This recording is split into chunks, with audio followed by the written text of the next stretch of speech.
남성입니다. 요양병원 의사로 있으면서 돌아가시는 분들을 흔치 않게 보게 되는데 삶과 죽음의 경계에 선 환자분들이 죽음을 앞두고 가장 후회하시는 것이 무엇인지 아시나요? 살아가면서 조금이라도 더 돈을 모으기 위해 노력하시던 환자분, 좀 더 높은 자리에 올라서기 위해 최선을 다해 열심히 살아오셨던 환자분, 이 모든 분이 죽음 앞에서는 돈을 더 못 벌어서 또는 더 높은 곳에 오르지 못해 후회하시지는 않더라고요. 다만 가족들과 주변 지인들에게 자신의 마음 표현을 못하고 살았다는 것을 가장 후회하셨습니다. 좀 더 강하게 자랐으면 하는 마음에 눈에 넣어도 아프지 않을 사랑하는 자식들에게 모진 말을 하고 말하지 않아도 자신의 마음을 다 알아줄 것이라는 생각에 옆에 있는 가족에게 사랑한다는 표현을 못하고 돈을 한 푼이라도 더 벌기 위해 가족과 따뜻한 시간을 가지지 못했던 과거가 후회된다고들 많이 하세요. 그런 모습을 자주 보았던 터라 저는 제 주변의 가족들과 조금 더 시간을 보내고 고맙다는 말이나 사랑한다는 표현을 많이 하려고 노력하고 있답니다. 환자분들을 보면서 사랑하는 가족이나 소중한 지인들이 한순간에 떠나기 전에 제 마음 표현을 충분히 하는 것이 정말 중요하다고 느껴요. 제가 이런 이야기를 서두에 하는 이유는 저에게는 아주 고마운 분이 한 분 계시는데 이제는 그분을 보고 싶어도 볼 수가 없습니다. 오늘은 그분이 너무 보고 싶어서 속상한 마음에 맥주 한잔하며 사연을 적어보려고 해요. 글솜씨가 매우 부끄럽지만 그래도 가까운 지인의 술주정을 듣는다 생각하시고 저의 이야기 들어주시면 감사하겠습니다. 저는 어릴 적부터 남에게 지는 것을 싫어하던 성격이라 전교에서 5손가락 안에 들 정도로 공부를 잘했고 의대도 아주 넉넉한 성적으로 입학했어요. 대학교에 들어가서도 저는 열심히 했었고 그 결과 특별한 어려움 없이 제가 원하는 의사가 당연히 되었습니다. 이렇게 성공만을 위해서 살던 제가 우연히 지인과 만난 자리에서 아내를 보게 되었어요. 제 아내는 뾰족하고 오로지 삶에서 1등만을 위해 살던 저와는 달리 유순하고 남들을 잘 배려하고 잘 웃어주어서 같이 있으면 마음이 너무 편한 사람이었습니다. 그런 아내를 보자마자 첫눈에 반하게 되었고 저는 아내를 제 여자로 만들기 위해 최선을 다했어요. 다행히 아내도 뾰족하고 모자란 제가 싫지는 않았는지 우리는 금세 연인이 되었고 결혼까지 하게 되었습니다. 제 장인어른 장모님은 정말 따뜻하고 좋으신 분이었어요. 장인어른은 제법 큰 회사를 운영하고 계셨는데 100명 가까이 되는 전 직원의 이름과 나이를 외울 정도로 직원들에 대한 사랑이 넘치시는 분이었습니다. 그리고 사장님이지만 직원들을 허물없이 대하시며 직원들에게 유쾌한 농담도 던지실 줄 아는 멋진 분이었어요. 물론 가정에서도 5살 어리신 장모님께 꼬박꼬박 존댓말을 쓰시며 식사하실 때마다 장모님께 식사 준비하느라 고생했다고 하시고 설거지는 반드시 장인어른께서 직접 하셨습니다.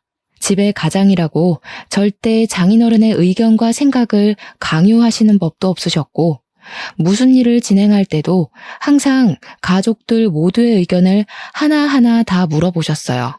장모님 역시 장인어른과 마찬가지로 정말 인자하시고 좋으신 힐링이 되는 그런 느낌이랄까요?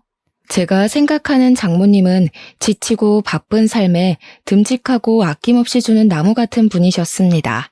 저뿐만 아니라 남에게 화를 내지 않으셨고 저나 자식들에게 부탁할 법한 일도 부탁하는 일이 없으셨어요.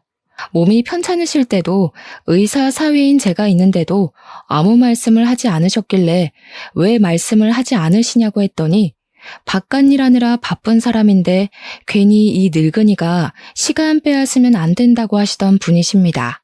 그리고 무엇보다 장모님은 돌아가신 제 외할머니와 외모부터 식성까지 너무 비슷하셨어요. 옥수수와 찹쌀떡을 좋아하시던 외할머니처럼 장모님도 옥수수와 찹쌀떡을 가장 좋아하셨고 어린 시절 제가 외할머니 집에 놀러 갔을 때마다 주시던 고봉밥에 제철 나물 반찬들을 그대로 차려주셨습니다. 저는 장모님을 보며 어린 시절 돌아가신 외할머니를 떠올리곤 했답니다. 이렇게 배려가 깊으시고 따뜻하신 두 분 사이에서 자란 아내 역시 참으로 심성이 고운 사람이었습니다. 제가 애정 표현 같은 것을 원래 잘하지 못하고 하루하루 사는 게 바쁘기도 해서 생일이나 결혼기념일 같은 날도 잘 챙기지 못했어요. 그래도 아내는 한 번도 서운한 감정을 내비치지 않고 항상 제게 남편이 되어주어 고맙다고 말해주던 마음도 얼굴도 너무 예쁜 사람이었습니다. 게다가 저는 의사이다 보니 한 번씩 명절 때도 당직을 서야만 할 때가 있는데 그때마다 아내는 혼자라도 우리 집에 가서 우리 가족을 챙겨주었어요.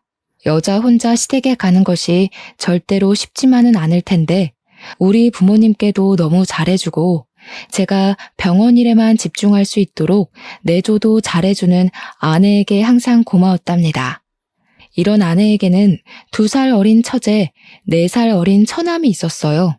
처제는 화장품 사업을 아주 크게 했는데 항상 바쁘다고 집에 오지 않았습니다. 처남은 딱히 직업이 있는 것 같지는 않았고 일용직으로 여기저기 돌아다니며 돈을 벌긴 버는 것 같은데 돈을 버는 족족 술값과 카드값에 다 쓰는 것 같았어요. 이렇게 처제와 처남은 자신의 인생을 사는 것이 바빠 집에도 거의 오지도 않았고 연락도 거의 없었습니다. 명절 때조차 오지 않아서 명절이라고 처가댁에 가면 항상 우리 가족뿐이었고 그래서 처제와 처남은 결혼식 때 이후로는 한 번도 보지 못했어요. 같은 뱃속에서 태어났는데 아내는 정말 사근사근하고 어른 공경도 잘했지만 처제와 처남은 집안일에 정말 무관심했습니다. 이런 상황인지라 저는 처제와 처남과는 돈독한 정을 쌓지는 못했어요. 하지만 장인어른 장모님과는 돈독한 가족의 정을 쌓으며 저의 인생은 180도 바뀌게 되었습니다. 경주마처럼 앞만 보고 달리던 제가 주변 풍경도 보고 하늘도 보면서 여유를 가질 수 있게 되었고 나 혼자 하는 성공만이 행복이라고 생각했던 제가 주변 사람들과 함께하는 삶을 살 수 있게 되었어요.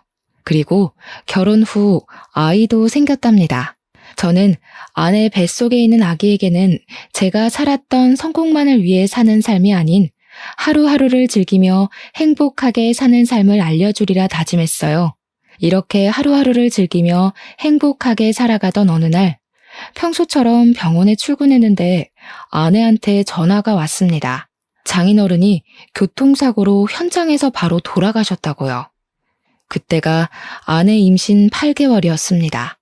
아내의 전화를 받고 바로 장례식장으로 가보니 이미 장인어른의 영정사진이 걸리고 아내는 불뚝 나온 배를 붙잡고 장모님과 오열을 하고 있었어요. 저 역시 항상 저의 본보기가 되어주시고 참된 어른이셨던 장인어른이 하루아침에 어이없는 사고로 돌아가셨다는 것이 너무 황망했습니다. 우리 부모님 역시 장인어른의 사고 소식에 바로 장례식장으로 달려오셔서 마지막 인사를 나누셨어요. 부모님은 너무 좋으신 분이었는데 이렇게 갑자기 돌아가신 게 너무 안타까우시다며 눈물을 보이셨습니다. 그렇게 장인어른은 다시는 오시지 못할 먼 길을 떠나셨어요. 장인어른의 장례식이 끝날 때까지 처제와 처남은 오지 않았습니다. 처제는 화장품 사업차 중요한 해외 출장을 가야 한다며 오지 않았고 처남은 연락 자체가 되지 않았어요.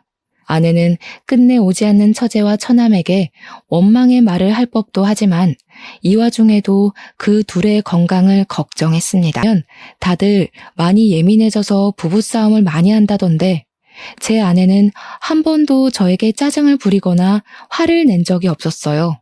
오히려 환자들 상대하느라 힘들겠다며 여전히 저를 위로하고 걱정해 주었고 제가 설거지라도 대신해 주려고 하면 온종일 환자들 보느라 힘들었을 텐데 얼른 쉬라고 하며 저를 거실로 등 떠밀었습니다. 저는 저같이 무뚝뚝하고 세심하지 못한 사람에게 이렇게 좋은 아내가 있음에 감사하며 죽을 때까지 아내의 든든한 울타리가 되어줘야겠다고 생각했어요. 그리고 좋은 아내를 낳아주신 장모님께도 너무 감사했습니다. 장모님은 장인어른이 돌아가신 후 많이 힘들어하셔서 저는 장모님의 진짜 아들이 되고자 노력했어요. 처가댁이 집에서 3시간 정도 걸리는 거리라 아직 어린 딸을 데리고 가지는 못해도 한 달에 2번 정도는 저 혼자라도 처가댁에 가서 집안일도 도와드리고 외식도 하고 장도 함께 봐드렸습니다. 장모님은 일주일 동안 일해서 주말이면 피곤할 텐데 쉬라고 하셨지만 그래도 내심 좋으신지 제가 가면 너무 반기셨고 보약과 같은 밥상을 차려주셨어요. 함께 밥을 먹으며 장모님과 저는 장인어른이 돌아가신 후로 더 많이 가까워졌답니다. 그리고 첫째 아이가 3살이 되었을 때 둘째가 생겼습니다. 아내가 첫째 아이 임신과 출산을 그렇게 힘들지 않게 했던 터라 둘째 역시 쉽게 임신과 출산을 할 수 있을 줄 알았어요. 그런데 둘째는 첫째와 다르게 입덧도 심하고 허리 통증도 심하게 오더니 출산할 때도 쉽지 않았습니다. 첫째는 진통 후 4시간 만에 아기가 나왔는데 둘째는 아기 낳으러 분만실에 들어갔지만 아기가 나오지 않았어요. 결국 수술까지 하게 되었으나 아내는 수술 후 과다출혈로 큰 병원에 갔고 눈을 영원히 감아버렸습니다. 그때가 첫째 아이는 고작 4살이었어요. 아직 엄마의 손길이 많이 필요한 어린아기가 둘이나 있는 상황에 저 혼자 육아하고 일을 할 생각하니 정말 막막했습니다. 제가 이 2딸을 잘 키울 수 있을까 걱정이 되었어요. 걱정과 눈물 속에 있는데 저에게 위로의 손길을 건네주신 분은 장모님이셨습니다. 평생을 함께 살자 다짐했을 장인어른과 헤어진 지 얼마나 됐다고 3자식 중 유일하게 항상 옆에 있어준 자식을 저 세상에 보내버린 장모님의 심정이 어떻겠습니까? 식사도 잘하지 못하시고 건강도 많이 안 좋아지셨지만 그래도 장모님은 끝까지 저를 걱정하셨고 위로해 주셨어요. 원치 않는 아내의 장례식을 치르는 동안 처제와 처남은 이번에도 역시 얼굴조차 비치지 않았습니다. 저는 솔직히 처제와 처남이 올 것으로 기대도 하지 않았어요. 자기 아버지 장례식 때도 오지 않았는데 아내의 장례식에 오겠습니까? 당연히 오지 않으리라고 생각했고 저는 제 인생에 처제와 처남은 없다고 생각하고 살기로 했습니다. 눈물의 장례식이 마친 후 저는 혼자 병원 일하며 아기까지 돌보기는 힘들고 어린이집에 보내자니 아직 마음이 놓이지 않아 베이비시터를 채용해서 아기를 맡겼어요. 다행히 베이비시터도 참 좋은 분이었고 저는 베이비시터를 믿고 마음 편히 일을 계속할 수가 있었습니다. 저는 아내의 장례식 후에도 아기들을 데리고 처가댁에 가고 싶었으나 저 혼자 어린아이들을 둘이나 데리고 장거리 운전하기가 쉬운 일이 아니었어요.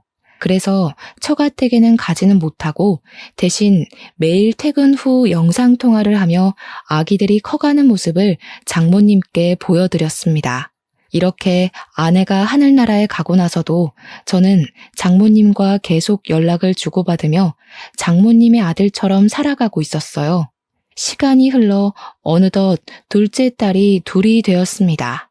장모님과 우리 가족, 그리고 지인들을 초대해서 돌잔치를 하는데 아내가 더 미치도록 보고 싶었어요. 그래도 커갈수록 아내를 똑 닮아가는 2딸을 아내에게 선물이라 생각하고 최선을 다해 정성껏 키워야겠다고 사람들 앞에서 다짐했습니다. 그렇게 아이를 키우고 병원 일하며 바쁘게 살아가던 어느 날이었어요. 부모님은 2딸을 어떻게 혼자 키우려고 하냐며 아이들이 더 크기 전에 얼른 재혼하라고 했습니다.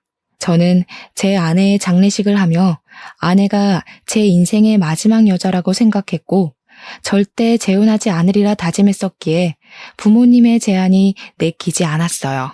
게다가 저는 혼자도 아니고 아이가 둘이나 있는데 나이 많고 아이까지 있는 저와 어느 누가 결혼을 하려 하겠습니까? 만약에 제 딸들이 저와 같은 상황인 남자를 만난다고 하면 저는 결사 반대할 것 같았습니다.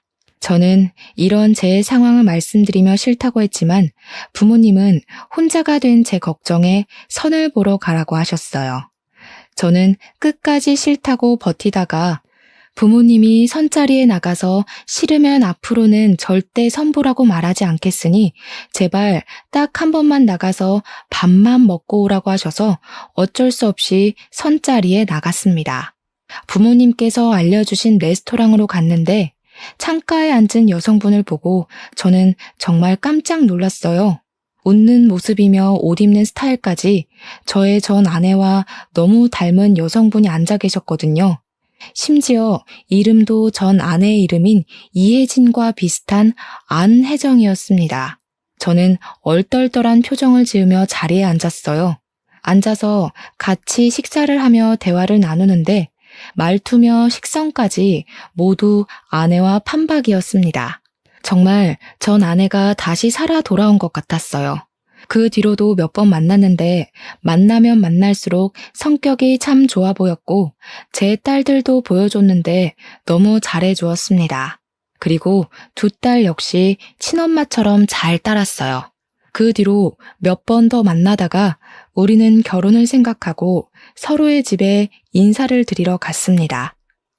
혜정 씨의 아버지는 가정적이고 인자하시고 따뜻하신 분이었고 혜정 씨의 어머니는 어린 시절 병으로 돌아가셨다고 했어요. 다른 가족들 역시 참 성격이 밝고 따뜻했고 저는 혜정 씨의 가족들을 보며 더 큰 호감이 생겼습니다. 우리는 둘 다 나이도 있다 보니 빨리 살림을 합치자는 이야기가 나왔어요. 매일 하던 영상통화도 왠지 모르는 죄책감에 전화하지 못했고 그래서 장모님께 전화를 드리는 횟수가 일주일에 한 번, 한 달에 한 번까지 줄어들게 되었습니다. 그러다가 연락이 자연스럽게 끊겼고 저는 혜정 씨와 재혼을 해서 우리 아이들과 새로운 가정을 꾸리게 되었어요. 그렇게 몇 년이 지났습니다. 아내는 마치 처음부터 두 딸의 엄마였던 것처럼 딸들을 잘 챙겨주었고 딸들 역시 아내를 친엄마처럼 잘 따랐어요. 아내는 저와 가족들에게도 정말 잘해주었고 우리는 겉으로 보기에는 정말 행복한 가정을 이루고 있었습니다. 하지만 여전히 제 마음속에는 하늘나라로 간 전 아내에게 미안한 마음과 전 장모님께 재혼했다는 사실을 말씀드리지 못해 죄송스러운 마음이 가득했어요. 이렇게 행복함과 죄책감 사이에서 살아가던 저는 오랫동안 일하던 병원을 떠나 새로운 곳으로 가게 되었습니다. 그 병원은 집과도 더 가까웠고 월급도 꽤 많았으며 복지도 좋은 곳이었어요. 새로운 병원에 처음으로 출근한 날 수간호사님께 입원한 환자들에 관한 이야기를 듣는데 전 장모님과 성함, 나이가 같으신 분이 계셨습니다. 그분의 진료 차트를 보는데 뭔가 가슴이 쿵 내려앉는 기분이었어요. 저는 수간호사님께 이분은 어쩌다가 요양병원에 오셨는지 어디가 편찮으신지 물었습니다. 수간호사님은 전 장모님이 타 병원에서 치매 전 단계라고도 볼 수 있는 경도인지장애 진단을 받으셨다고 해요. 그런데 우리 병원 직원들이 확인한 결과 대화도 잘 되시고 일상생활도 충분히 가능하셨습니다. 물론 치매로 발전하지 않으려면 치료가 필요하기는 했지만 그렇다고 요양병원에 입원해야 할 만큼 심각한 단계는 아니라고 해요. 그런데도 딸이 1년 정도 전에 병원에 거의 버리다시피 맡기고 한 번도 오지 않고 병원비만 내고 있다고 합니다. 직원들이 연락해도 그냥 알아서 해달라고 하고 전화를 끊어버린다고 해요. 아들도 있다고는 들었는데 그 아들은 지금까지 단 한 번도 병원에 온 적이 없었습니다. 그러면서 수간호사님은 자식들에게 버림받으신 것 같다고 하며 현대판 고려정이 따로 없다고 했어요.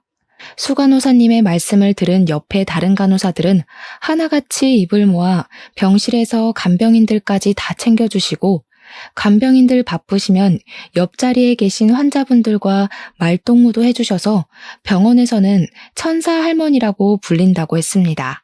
여전히 전 장모님은 참 좋으신 분이었어요. 저는 이렇게 된 이상 이제는 전 장모님께 재혼 사실을 말씀드리는 것을 더는 미루면 안 되겠다는 생각이 들었습니다. 회의를 마치고 떨리는 마음으로 장모님이 계시는 병실로 갔어요. 그때 병실로 걸어가는데 정말 오만 가지 생각이 다 들었던 것 같습니다. 병실로 가는 길은 짧았지만 그 한 걸음 한 걸음이 참 무거웠고 심장이 쿵쾅거리다 못해 어지러워 쓰러질 지경이었답니다. 떨리는 마음을 부여잡고 겨우 장모님이 계시는 병실 문을 열었어요. 전 장모님은 제 얼굴을 보자마자 바로 제 이름을 부르시며 어떻게 여기에 있냐고 하셨습니다. 장모님, 이제야 나타나서 죄송해요. 저 이제 이 병원에서 근무하게 되었어요.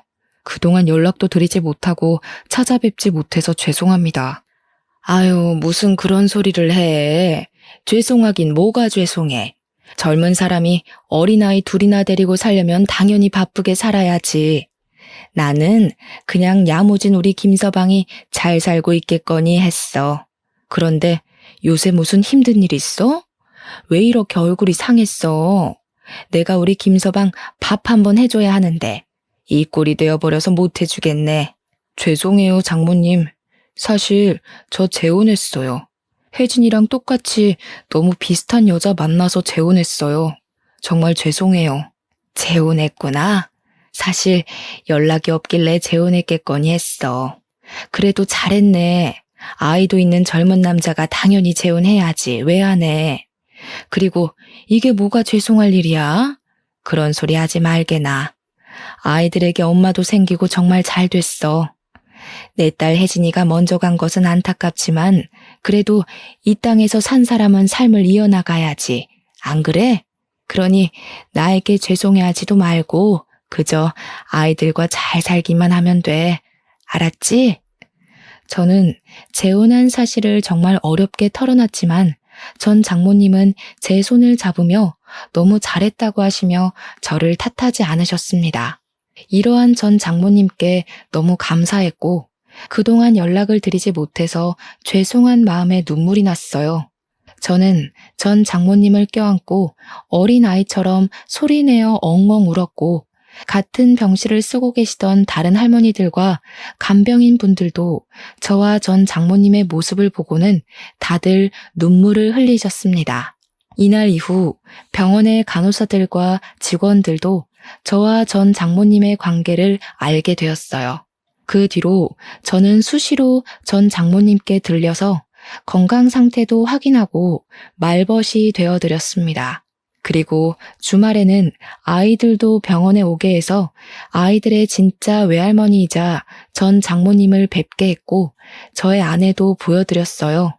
제 아내는 본인의 어린 시절 엄마가 병으로 돌아가셔서 엄마의 정을 느끼지 못하며 살았는데 포근하고 따뜻한 전 장모님을 보니 너무 좋다고 했습니다.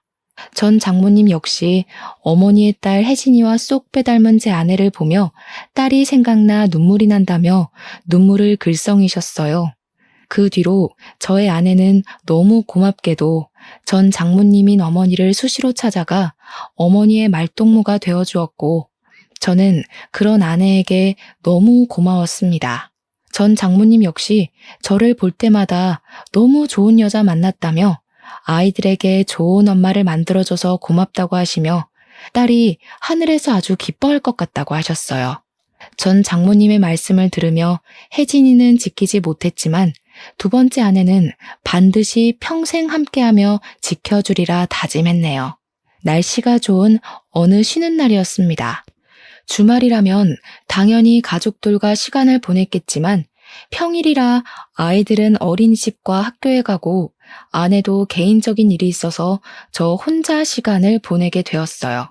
저는 아침부터 혼자 무엇을 하며 시간을 보낼까 하다가 전 장모님 댁에 가보기로 했습니다. 병원에만 계시는 전 장모님께 한평생을 살아오신 집 사진을 보여드리면 좋아하실 것으로 생각했거든요. 몇 년 만에 갔지만 여전히 동네는 한적하고 참 좋았습니다. 그런데 동네는 그대로인데 전 장모님 댁 대문은 뭔가가 묘하게 달라졌어요. 대문의 색도 달라지고 대문도 바뀐 것 같은 것이 뭔가 이상했습니다. 대문을 살짝 열어보니 전 장모님 댁 안에 생전 처음 보는 모르는 할아버지가 계시는 것이 아니겠어요? 할아버지는 저를 보며 누구냐고 물었고 저는 이 집의 사위였는데 할아버지는 누구시냐고 물었습니다. 할아버지는 내가 이 집의 주인인데 무슨 소리냐고 하셨어요. 그러면서 이전 주인이 집을 헐값에 내놓아서 지금 여기서 살고 있다고 하셨습니다. 저는 이게 다 무슨 말씀인가 싶어서 옆집으로 가봤어요. 옆집은 전 장모님이 이 집에 처음으로 시집 올 때인 20대 시절부터 쭉 알고 계시던 할머니께서 살고 계셨습니다. 다행히 옆집 할머니는 이사 가지 않고 여전히 계셨고 저는 할머니께 그동안 있던 일들을 들을 수 있었어요. 아주 오랜 시간 동안 한 번도 집에 찾아오지 않던 전 처제와 전 처남이 1년 정도 전에 갑자기 찾아와서는 전 처제는 사업 자금이 필요하고 전 처남은 밀린 카드값을 내야 한다며 돈을 달라고 찾아왔었다고 합니다.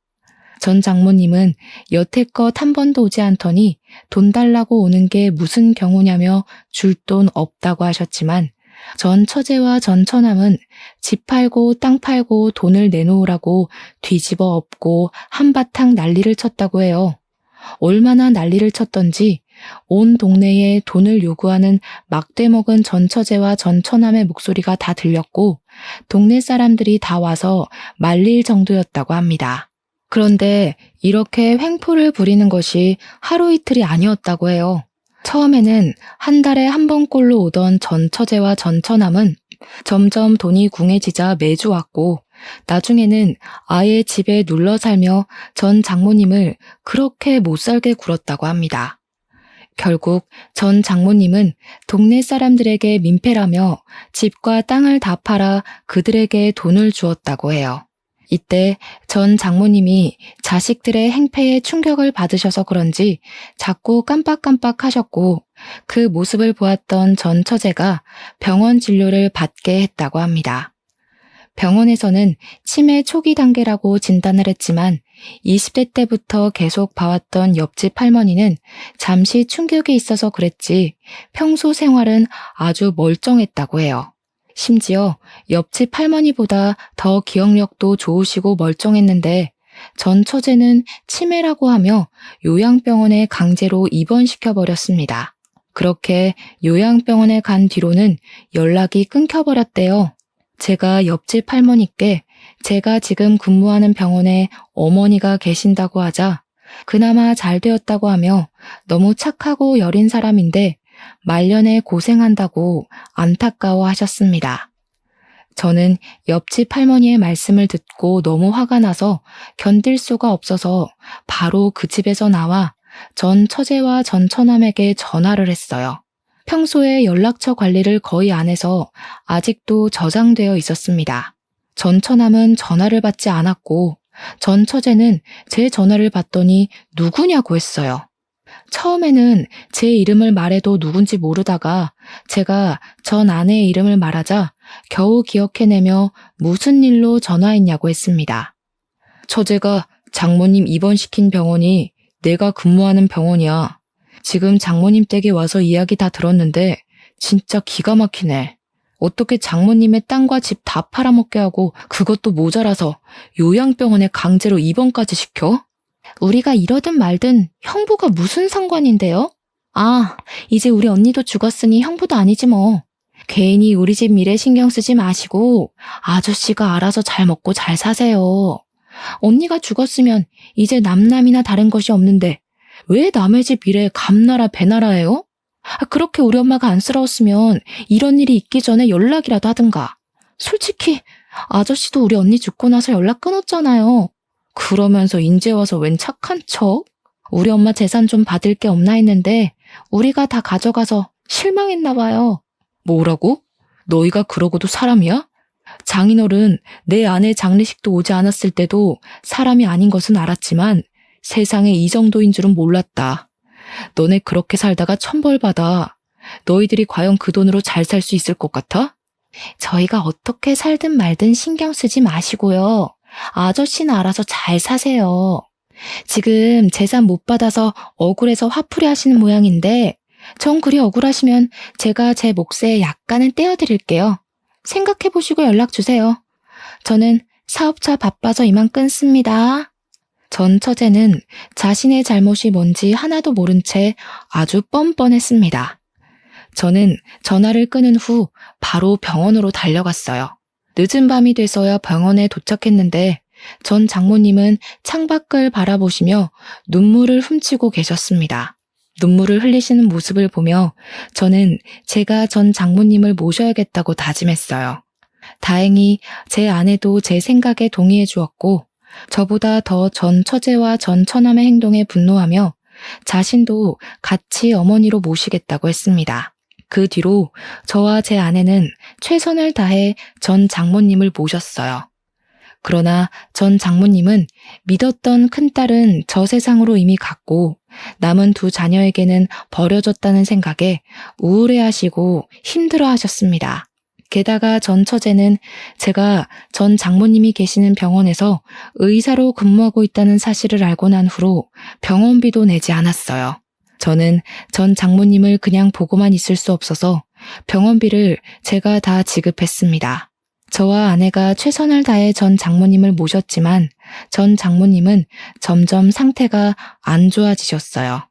그렇게 몸이 힘드신 와중에도 꼭 저와 아내에게 잊지 않고 와줘서 고맙다고 하며 우리 앞에서는 애써 웃어 보이셨습니다. 하지만 그 웃음이 저와 아내의 마음을 더 아프게 했네요. 그렇게 한 달 정도 지났습니다. 전 장모님은 앞으로 자신이 어떻게 될지 모르겠다며 유언장을 작성하셨어요. 유언장에는 딸과 아들에게 재산을 한 푼도 물려주지 않을 것이고 전 장모님의 모든 재산을 저와 아내에게 주신다고 적혀 있었습니다. 사실 전 장모님은 예전에 전 장인어른의 사망보험금을 숨겨두셨어요. 게다가 전 장모님이 살고 계셨던 곳의 땅은 전 처제와 전 처남에게 빼앗겼지만 전 장모님의 친정 동네에는 전 장모님 명의의 땅과 아파트가 있었습니다. 이 사실은 아무에게도 말하지 않아서 돌아가신 전 장인어른만 알고 계셨어요. 전 장모님은 저에게 전 장인어른의 사망보험금을 포함해서 그동안 차곡차곡 모아뒀던 통장을 건네주셨습니다. 현재 가진 재산이니 다 가지던지 좋은 곳에 쓰라고 하시면서요. 그 통장에는 3억 정도 되는 거금이 들어있었고 너무 큰 돈이라 받지 못하겠다고 하며 거절했으나 전 장모님은 제 손에 통장을 꼭 쥐어주셨습니다. 손주들이 잘하는데 하나도 못 해줬는데 이거라도 해줘야 편히 눈을 감을 수 있을 것 같아. 그러니 제발 받아줘.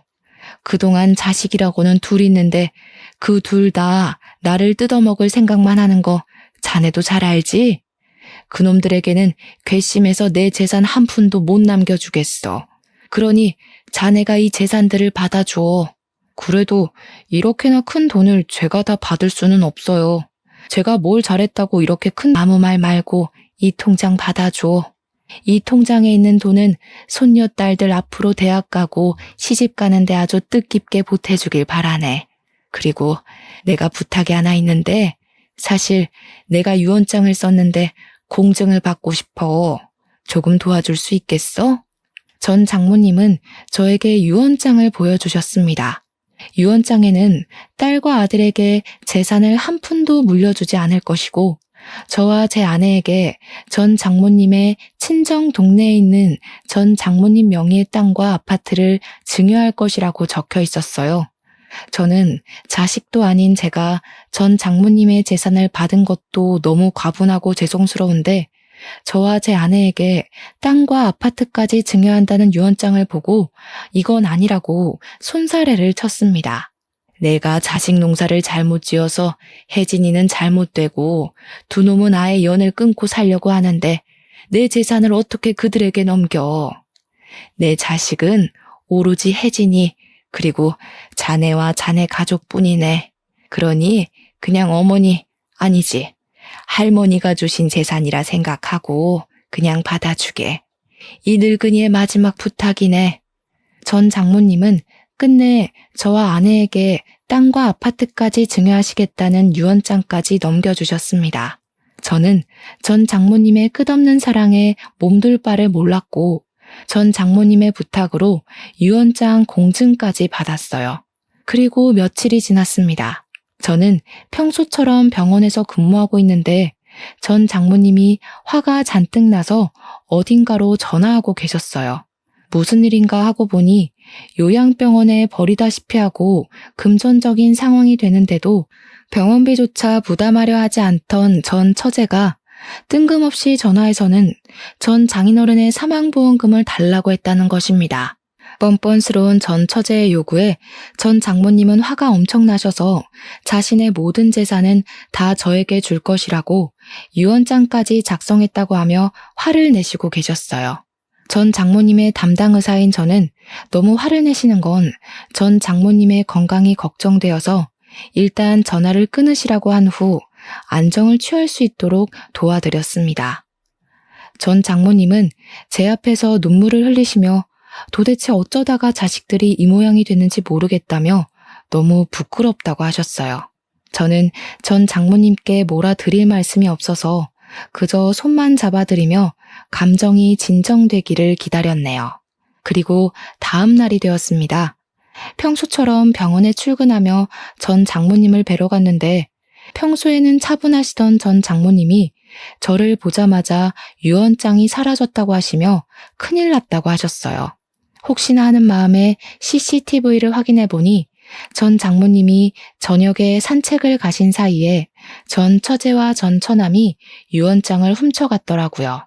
이 모든 장면이 CCTV에 찍혔고 저는 혹시 몰라 이 장면을 제 핸드폰과 컴퓨터에 저장해 놨습니다. 그리고 전 장모님은 다시 유언장을 작성했고 공증을 받고서는 저에게 맡기셨어요. 그 뒤로 3개월 정도가 흘렀고 전 장모님은 여전히 병원에 계셨습니다. 하루하루 건강이 악화하셨지만 저와 제 아내 앞에서는 항상 밝게 웃으시려 하셨어요. 그러던 어느 날 밤 집에서 잠을 자는데 꿈에서 전 장모님이 나타나셨습니다. 전 장모님이 우리 집까지 오셔서 환하게 웃으시고는 손을 흔들며 어디론가 가셨어요.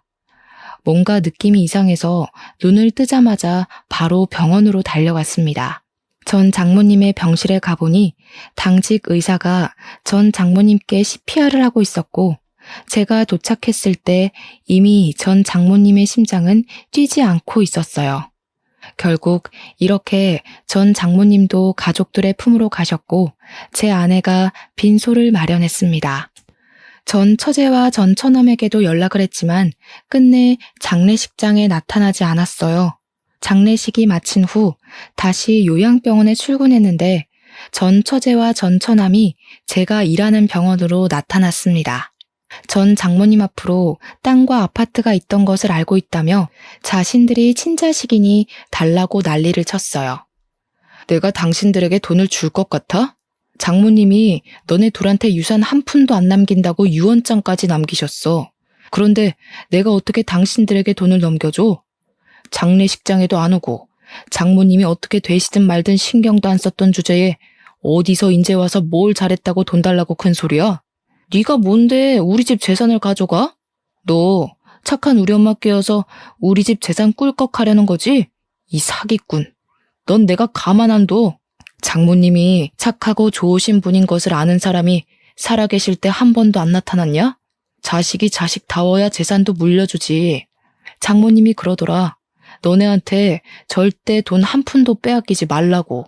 저와 전 처남의 대화를 들은 간호사들, 전 장모님과 같은 병실에 있으며 모든 상황을 알고 있던 다른 환자들은 전 처남과 전 처제의 뻔뻔함을 보고 욕하고 난리가 났습니다. 병실에 계시던 할머니들이 전 처남과 전 처제의 머리채까지 붙잡고 너희는 사람 새끼도 아니라며 욕설을 퍼부으셨어요. 그들은 할머니들에게 머리채를 잡히면서도 자기들 사정을 구구절절 읊기 시작하며 돈이 필요하다고 했습니다.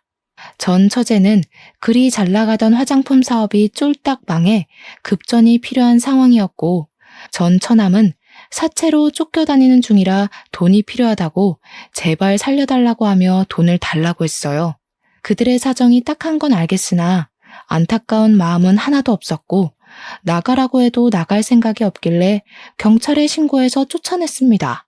그 뒤로 이들이 저를 상대로 유류분 반환 청구 소송을 했지만 저 역시 가만히 있을 수 없어서 변호사를 선임했어요.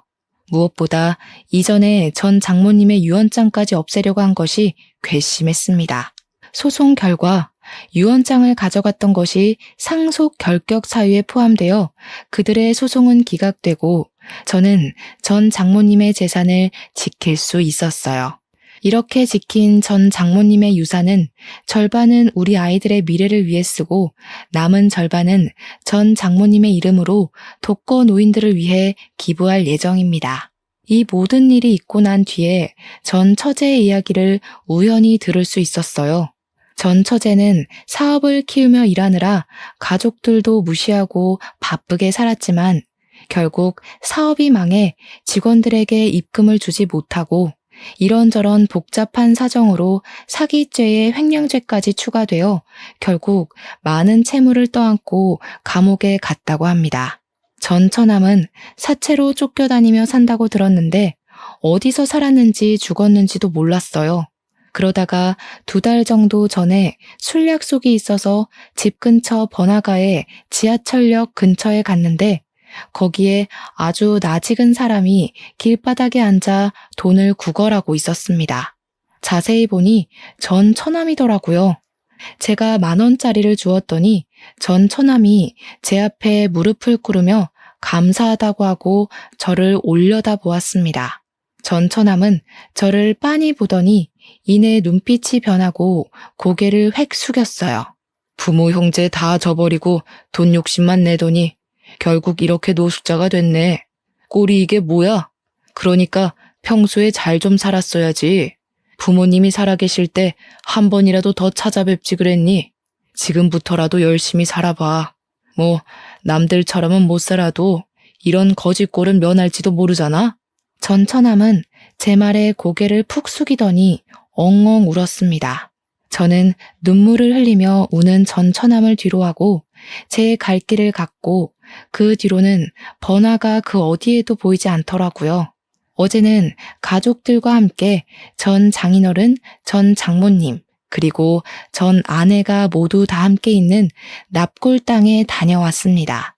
저의 전 아내가 드디어 한자리에 만났으니 하늘에서는 아무 고민 걱정 없이 편하게 살았으면 좋겠네요. 또한 이러한 저의 모든 상황을 이해해주고 저의 2딸을 자신의 친딸처럼 잘 키워주고 있는 저의 아내에게 너무 고맙다고 말하고 싶습니다. 저는 전 아내의 가족들을 만난 후로 매일매일 제 가족에게 고맙고 사랑하는 마음을 많이 표현하며 살려고 해요. 여러분도 나중에 후회하지 말고 마음 표현을 많이 하면서 살아가세요. 지금 옆에 있는 내 가족들, 소중한 사람들이 갑자기 한순간에 갑자기 떠날 수도 있음을 명심하면서요. 저의 사연은 여기까지입니다. 지금까지 들어주셔서 감사합니다.